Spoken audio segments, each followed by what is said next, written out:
Good morning, everyone. A little like a radio presenter, I've got absolutely no idea who and how many of you have tuned in just now for the opening of the IUCN UK Peatland Programme Conference today, which runs over the next 4 days. But assuming there's at least some of the nearly 500 registered delegates listening, it's great to have you on board and welcome. My name is Stuart Brooks, and I have the great privilege of chairing the IUCN UK Peatland Programme. And like other members of the steering group, such as good friends Rob Stoneman and Richard Lindsay and Christine, who will all be appearing over the next few days, I've been involved with the programme from its development now over 10 years ago.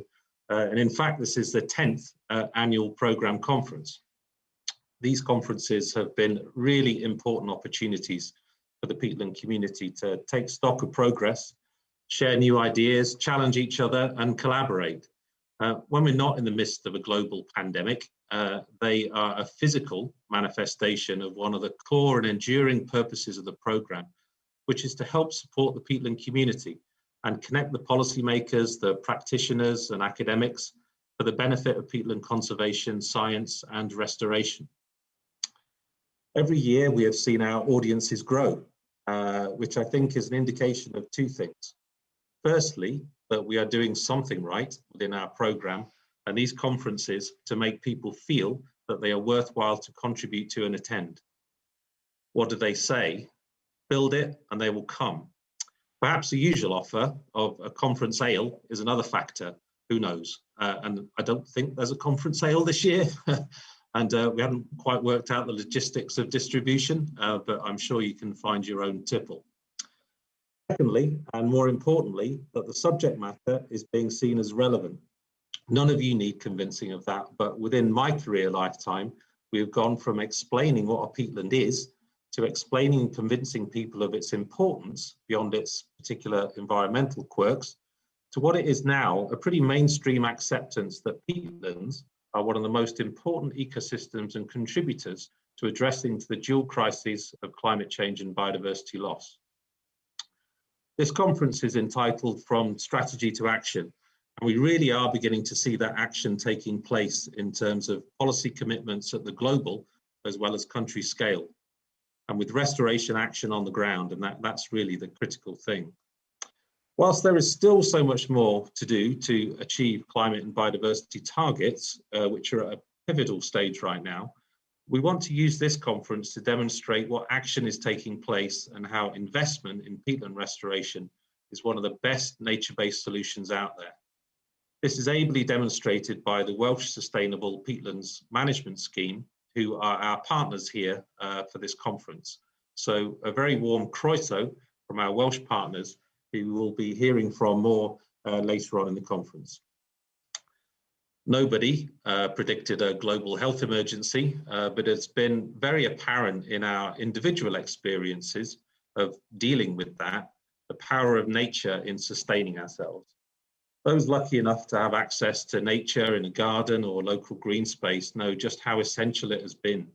So in talking of nature-based solutions, we do so in the context of the health of ourselves as well as the planet. But if we are to see a green recovery post-COVID, we need to put it in place some lasting mechanisms, including the financial and policy underpinning that will restore and secure the future of our peatlands, and connect that with the economic employment and health benefits that can flow from it. From my window, where I'm speaking from here in Dunblane in central Scotland, I can see just about see the tops of the mountains in the Trossachs, covered with snow actually at the moment, all the way in the distance to Ben Lowland. And I just wanted to use that to illustrate my point. So during the pandemic, we saw probably over 300% more visitors at Ben Lowland.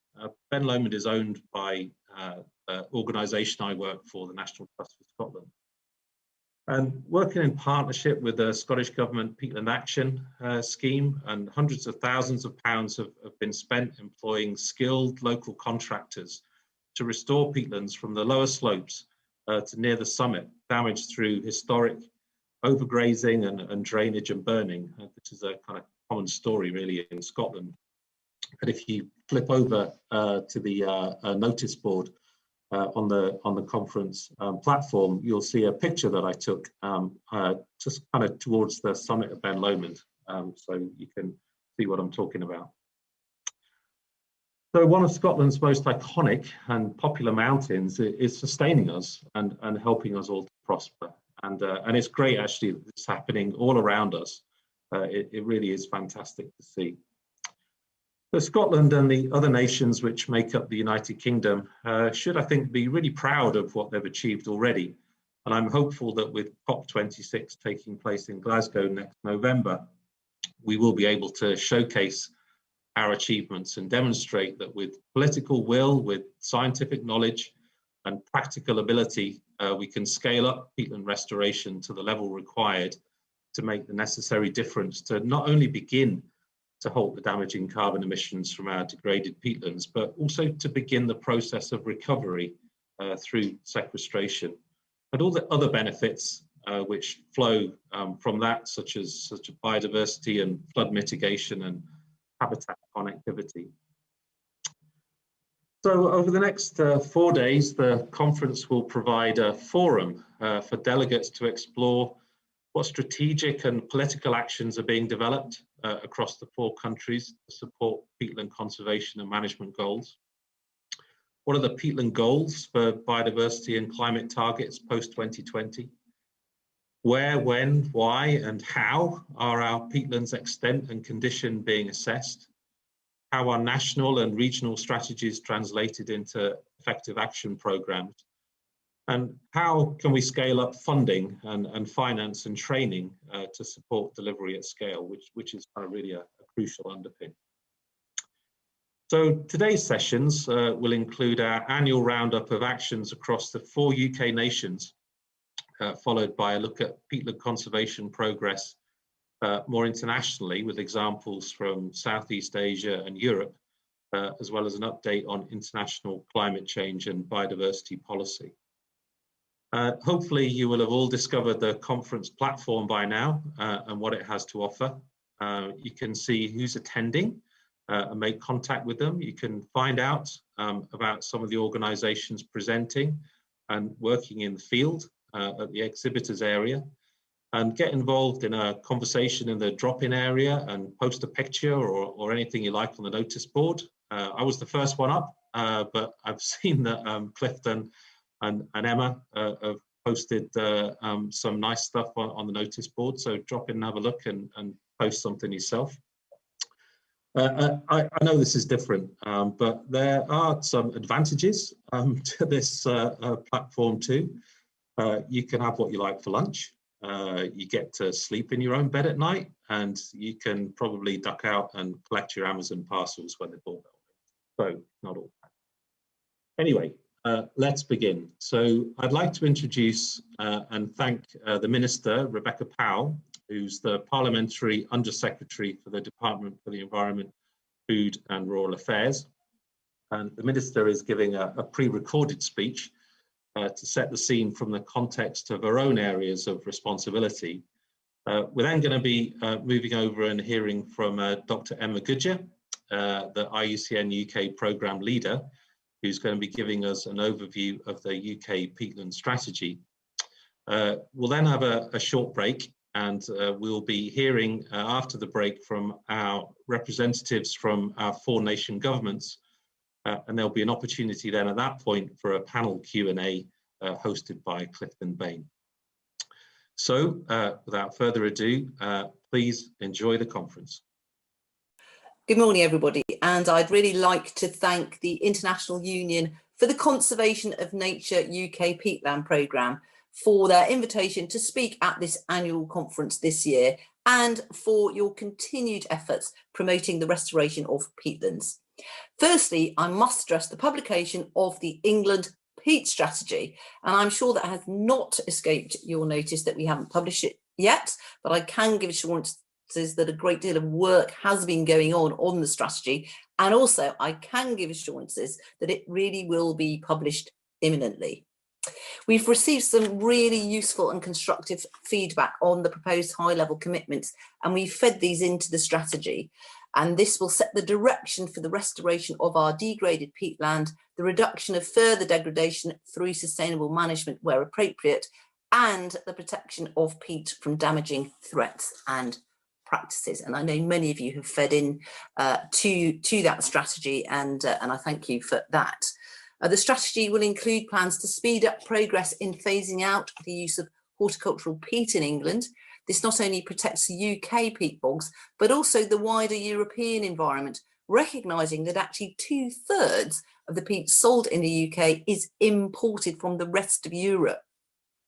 We recognise the efforts of those industry players who have been rising to the challenge of reducing their peat use, and we're considering what further measures we can take to speed up the progress of movement towards peat alternatives.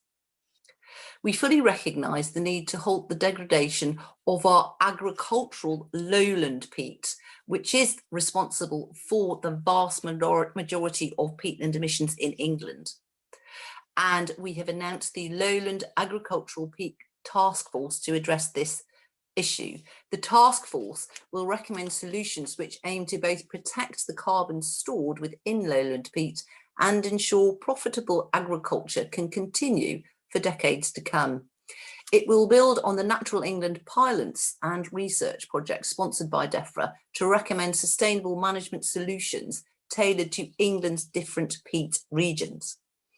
We'll be working closely with the task force to consider how England can make commercially viable paludiculture a reality, and the barriers which are needed to be overcome in order to use some of the methods within paludiculture. It's an interesting new area.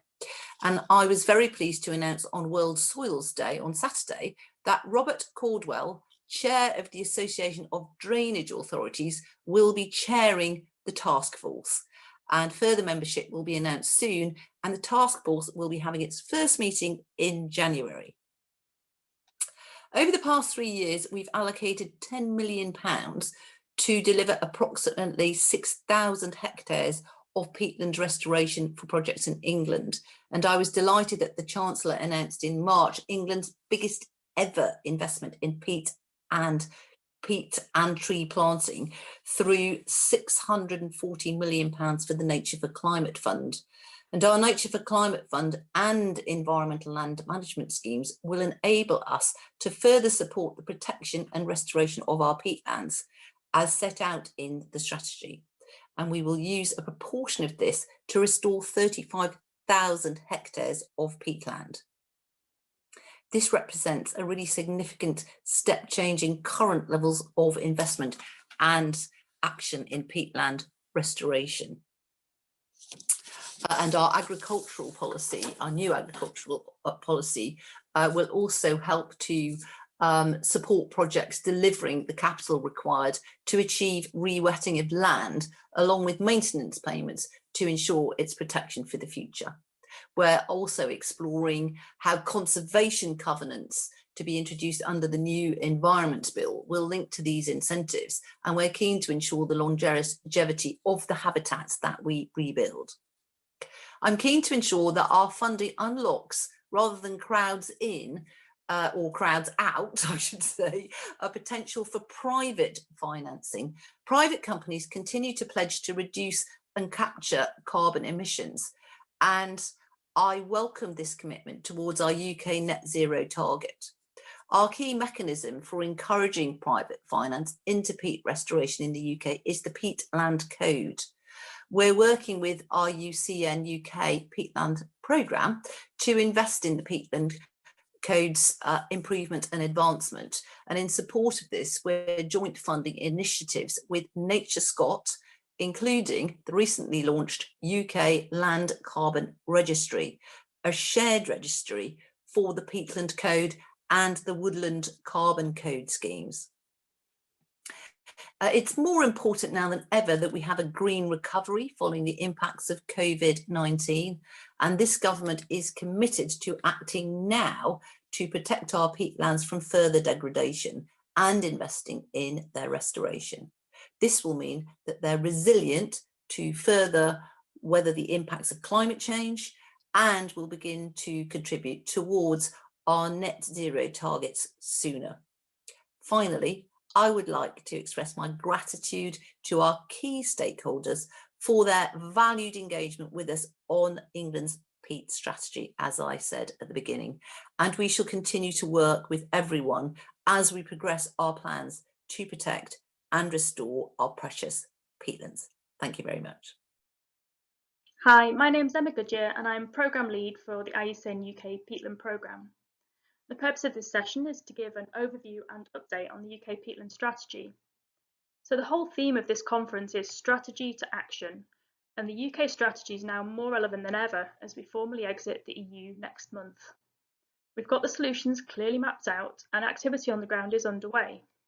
But as a peatland nation, we need to rapidly scale the policy, the funding support and the delivery mechanisms to meet the urgency of the climate and biodiversity crises. The endpoint for the UK Peatland Strategy, 2040, is now just 20 years away, and within this timeframe we have to deliver net zero emissions, 2 million hectares of peatland in good condition or under restoration management, and also ensure that our healthy and recovering peatlands are protected and valued for the future. So the UK strategy really acts as a reminder of the common goals for peatlands across the devolved nations of the UK, and it seeks to bring a shared purpose and connectedness to the work that is already underway. For those of you who aren't familiar with the backstory, the UK Peatland Strategy was born out of an EU LIFE proposal, where the European Commission highlighted the excellent peatland work in the UK, but that a lack of strategic oversight and cohesion between the projects existed. After support for the bid was withdrawn post-Brexit, the Peatland programme finalised the development and published the strategy.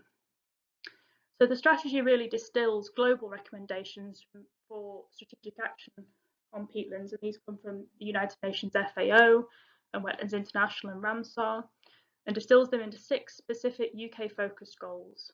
So these are to conserve peatlands, to restore damaged and degraded peatlands, to adapt management, to sustainably manage all peatlands, to coordinate action at a local, UK and global level, and also to communicate the value of peatlands and to communicate the excellent work that's underway in the UK.